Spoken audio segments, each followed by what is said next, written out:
Anda selesai menunaikan salat, Anda salam, Assalamualaikum warahmatullah.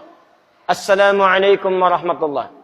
Dalil dan contoh ada. Apa itu? Begitu selesai, Quran surah keempat ayat 103. Fa idza qadaytumus salata fadhkurullaha. Maka jika Anda tuntas mengerjakan salat, berzikirlah kepada Allah. Hadis Muslim hadis 593. Astaghfirullah, astaghfirullah, astaghfirullah. Setelah itu lanjutkan, Allahumma antas salam, minkas salam, tabaraka ya dzal jalali wal ikram, dan seterusnya sampai 597. Jadi setelah salat adalah zikir. Astaghfirullah, astaghfirullah, astaghfirullah. Allahumma antas salam. Selanjutnya berdoa dan seterusnya. Baik. Assalamualaikum warahmatullah. Assalamualaikum warahmatullah. Tiba-tiba tangan disodorkan untuk salaman. Kanan dan kiri. Boleh tidak? Boleh tidak? Yang boleh angkat tangan.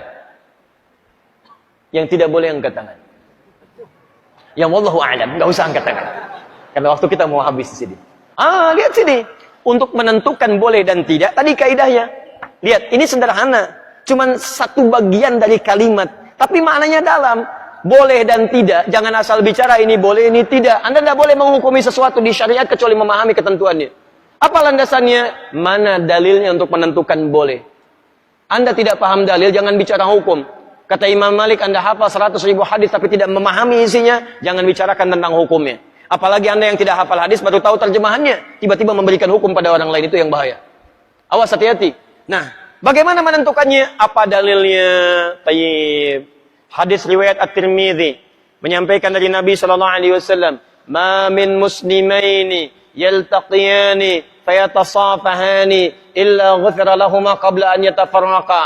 Tidaklah dua orang muslim bertemu dimanapun kapanpun. Catat kalimat itu. Dimanapun kapanpun. Mau di dalam masjid, mau di luar masjid, mau di kantor, mau di rumah, kapanpun dalam kondisi yang dibenarkan. Mau setelah sholat, mau di luar sholat, yang dibenarkan. Karena di dalam sholat gak mungkin.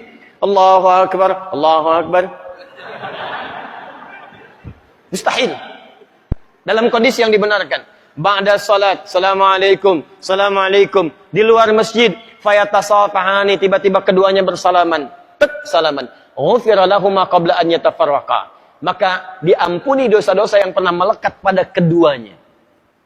Pada keduanya. Ini pernah membicarakan keburukan pada orang ini pernah berprasangka yang tidak baik, tiba-tiba salaman. Tapi salamannya menggunakan tasafah. Dari kata safaha, sesuatu yang lapang hatinya. Jadi ketika bersalaman itu ada kelapangan dalam hati. Masya Allah, salaman. Maafkan Pak ya, kalau selama ini ada yang khilaf, saya juga sama. Jadi lapang suasana hati. Itu begitu belum lepas ini, digugurkan dosa-dosa yang pernah melekat di antara keduanya.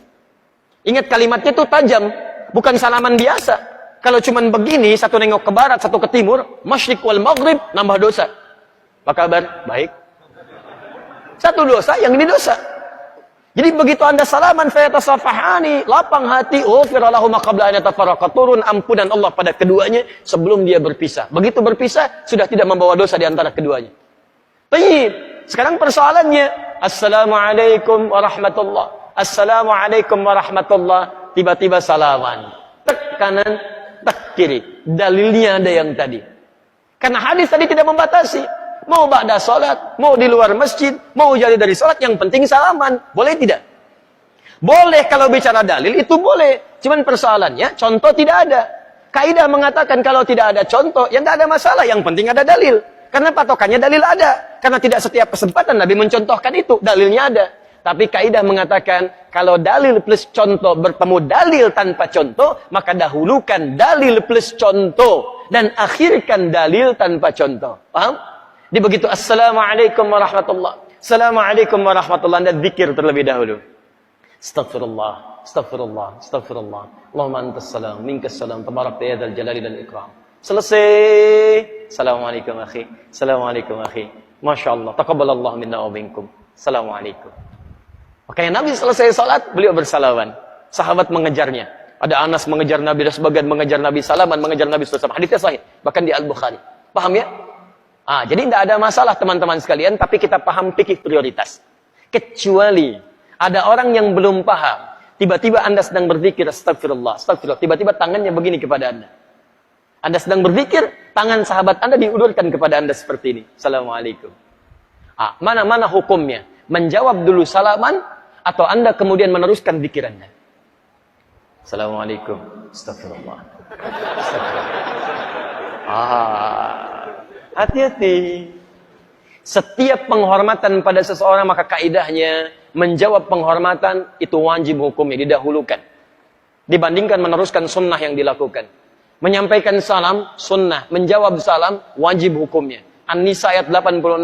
Fa idza hayyitum bi tahiyyatin fahayyu bi ahsana minha wa radduha. Jika Anda diberikan penghormatan dalam bentuk salam kalimat atau dalam bentuk ekspresi atau dalam bentuk gestur, maka wajib Anda meresponnya dengan yang lebih baik daripadanya. Dengan kalimat assalamualaikum, jawab dengan yang lebih baik. Waalaikumsalam warahmatullahi wabarakatuh. Assalamualaikum warahmatullahi wabarakatuh. Waalaikumsalam warahmatullahi wabarakatuh. Menyampaikan sunnah, menjawab wajib hukumnya. Maka dalam keadaan Anda berzikir, ada orang menyodorkan tangan, respon tangannya. Waalaikumsalam. Zikir, astagfirullah. Astagfirullah. Merespon, please ada nilai dakwah di dalamnya. Paham ya? Assalamualaikum. Astagfirullah. Cari masalah Anda. Cari masalah. Gak direspon. Jenggot baru 3 gak ngerespon. Jadi ke jenggot lah dia. Apa hubungan salaman dengan jenggot? Yang salaman tangan, yang disoal jenggot. Jadi sudahlah. Ya, hal-hal yang tidak penting, lupakan aja gitu kan. Lupakan aja. Jadi makanya luaskan wawasan kita. Pelajari dengan lebih baik. Dan tempatkan hukum sesuai dengan tempatnya. Sehingga setelah belajar, yang biasa salaman pun mengerti. Oh rupanya zikir didahulukan. Habis zikir saya salaman. Maka dia tungguin habis zikir. Begitu mau salaman pulang. Ya, bisa itu kan? Mungkin besok salamannya. Bismillah. Enaknya. Jelas ya?